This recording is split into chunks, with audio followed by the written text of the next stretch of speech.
자, 이제 다음 소식 넘어가 보도록 하겠습니다. 자, 어제 또 양문성과 함께 또 이슈가 되었던 사람이 한 명 있지 않습니까? 그 사람이 누굽니까? 바로 조국혁신당의 박은정입니다. 자, 이 박은정과 관련돼서도 지금 뭐 하고 있습니까? 조국이고 박은정이고 얼렁뚱땅 넘어가려고 하고 있어요.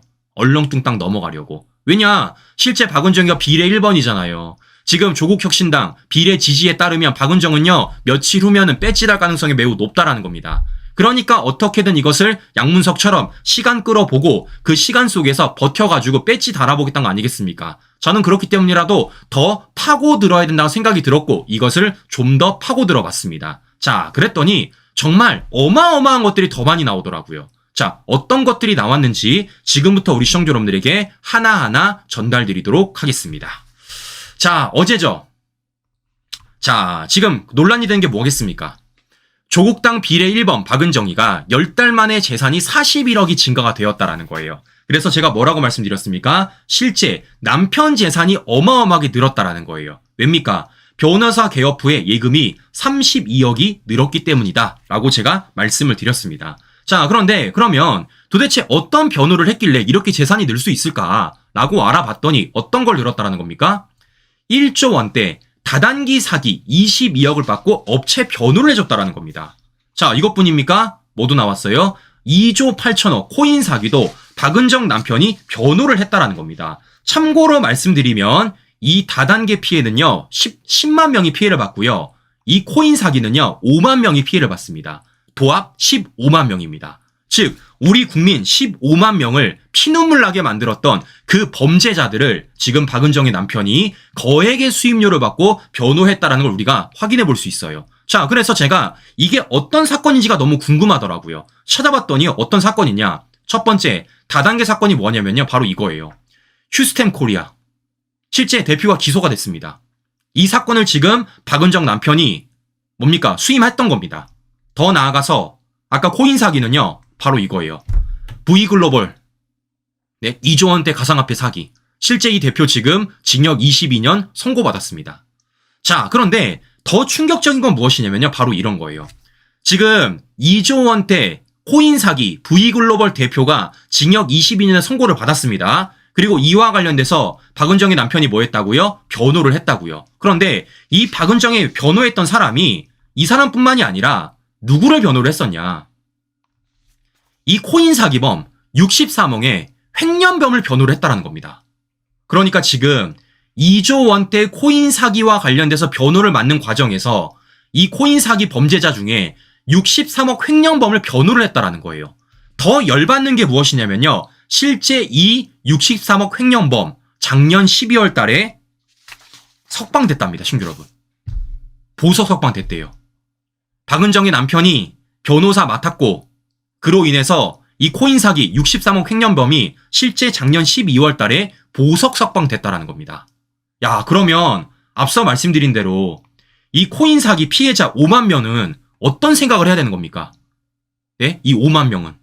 자, 이런 과정 속에서 지금 이런 변호를 맡았다라는 걸 우리가 확인해 볼 수 있다라는 것입니다. 자, 그런데 여기서 우리가 한 가지 가져가야 될 건 무엇이냐면요. 바로 이거예요. 앞서 말씀드린 대로 이 사건이 지금 어떻게 이루어졌다라는 겁니까? 바로 박은정 남편으로 인해서 변호가 이루어진 것이고 더 나아가 이 사건이 다 뭐라는 겁니까? 최근에 있었던 사건이라는 거예요. 최근에. 무슨 얘기냐? 앞서 말씀드렸던 것처럼 이 다단계 사건. 이거 언제 기소된 거냐면요. 올해 1월 달에 기소됐습니다. 친구 여러분. 올해 1월 달. 그리고 더 나아가서 아까 말씀드렸던 이 코인 사기. 이 횡령범을 변호해서 횡령범이 석방된 게 언제라고요? 작년 12월 달. 모두 다 최근 들어서 있었던 사건들이고 최근 들어서 결과물이 나온 사건들이라는 겁니다. 자, 그러면 여기서 중요한 건 뭐겠습니까? 최근이라는 거예요. 최근. 자, 그러면 중요한 건 바로 이런 겁니다. 왜 이 범죄자들이 최근에 이 박은정 남편한테 이러한 변호를 맡겼냐라는 게 중요한 건 아니겠습니까? 자, 바로 뭐예요? 이 사람이 어떤 사람이었습니까? 검사 때 다단계 수사 전문 검사였습니다. 더 나아가 문재인 정권 때 코인 TF 총괄까지 맡았던 사람이에요. 뭐 하는 겁니까? 검사로 있을 당시 다단계와 코인과 관련돼서 전문성을 띈 사람이고 그 전문성을 띈 사람이 최근에 이와 관련된 변호를 맡았다라는 걸 우리가 확인해 볼 수 있다라는 것입니다. 우리는 이걸 두고 대부분 뭐라고 말합니까? 바로 전관예우라고 말하는 거예요. 전관예우. 네? 왜겠습니까? 실제 전관예우가 어떻습니까? 이런 거 아니에요. 검찰 경력을 내세워 사건을 수임하는 것, 비정상적 변호비를 약정하는 것, 사건에 영향력을 행사하는 것을 우리는 대부분 전관예우라고 말을 합니다. 자, 그런데 앞서 말씀드린 대로 지금 박은정 남편이 맡았던 사건이 뭐라는 겁니까? 자신이 전문으로 했었던 바로 다단계 사건, 코인 사건이고 그 모든 사건들이 대부분 언제 일어난 사건이라니까? 최근 들어서 일어난 사건이고 최근 들어서 수임을 한 사건이라는 거예요. 그렇기 때문에 우리는 이것을 전관예우라고 의심을 할 수밖에 없다라는 겁니다. 자, 그런데 지금 조국이나 박은정은 뭐라고 하고 있습니까? 끝까지 전관예우가 아니라고 말하고 있습니다. 박은정은 오히려 야, 그거 전관예우였으면 40억이 아니라 160억을 받았다. 이런 뚱딴지 같은 소리를 하고 있으며 조국도 전관예우가 없었다. 이렇게 말하고 있다라는 것입니다. 자, 그런데 제가 그래서 박은정과 조국한테 한 가지 좀 보여드리도록 하겠습니다. 자, 무슨 얘기냐? 제가 앞서 말씀드린 대로 박은정의 남편이 지금 어떤 분야의 전문가였다고요? 다단계, 코인과 관련된 전문 검사였다라는 겁니다. 무엇보다 이 사람은요, 자신의 변호 이력과 관련돼서 어떻게 내세우고 있냐면요, 이런 식으로 내세우고 있어요. 검사장 출신, 다단계, 가상화폐 전문이라고 내세우고 있습니다. 자, 심지어 어떻게 내세우고 있느냐? 이렇게 내세우고 있습니다. 주요 경력, 대검찰청 공인 전문 검사, 다단계, 유사수신 분야, 1급 블랙벨트, 법무부 가상통화 대책 TF 실물 총괄, 주요 활동 및 포상과 관련돼서도 2022년 경찰 연수원 강의, 다단계 유사수신 수사 기법, 사기사건 조사 방법, 1999년 2023년 검사 경력 24년, 다단계 유사수신 가상화폐 금융 특수 조세 형사사건 담당, 이런 식으로 자신의 이력을 지금 홍보하고 있다는 겁니다. 우리 국민들은요, 이걸 보고 전관예우라고 생각을 하는 거예요. 자, 그럼 생각해 보십시오. 지금 다단계 업체, 더 나아가 코인 가해자들이 이 사람한테 왜 이런 거 맡겼겠습니까? 왜 이런 거 맡겼겠어요? 결국에는 이런 이력을 보고 맡긴 거죠. 이런 이력을. 네? 아니, 이런 이력을 갖지 않았더라면은 그 다단계 가해자 업체가, 코인 사기 업체가 이 이종건한테 변호 맡겼습니까? 그 거액의 수임료를 내고? 자, 이렇기 때문에 우리는 이와 관련돼서 전관예우라고 말할 수밖에 없는 것이고, 그와 관련돼서 조국과 지금 박은정이가 말도 안 되는 해명을 하고 있다는 걸 우리가 확인해 볼 수 있다는 것입니다. 자, 무엇보다 저는 이게 가장 화가 났어요. 무슨 얘기냐? 박은정의 남편이요, 변호사를 개입하고 나서 어떤 얘기를 했냐면 이런 얘기를 했다는 겁니다. 다단계 피해가 안타깝다라는 얘기를 했다는 거예요. 네? 자, 이런 얘기를 했다는 겁니다.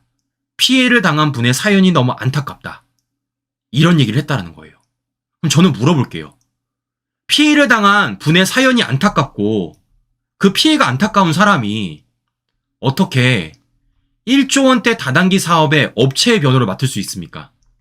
더 나아가 2조 8천억 코인 사기의 변호를 맡을 수 있습니까? 말과 행동이 다르다라는 걸 우리가 한 번 더 확인해 볼 수 있다는 것이죠. 우리 국민들이 분노하는 건 바로 이런 점입니다. 말과 행동이 다른 점. 네.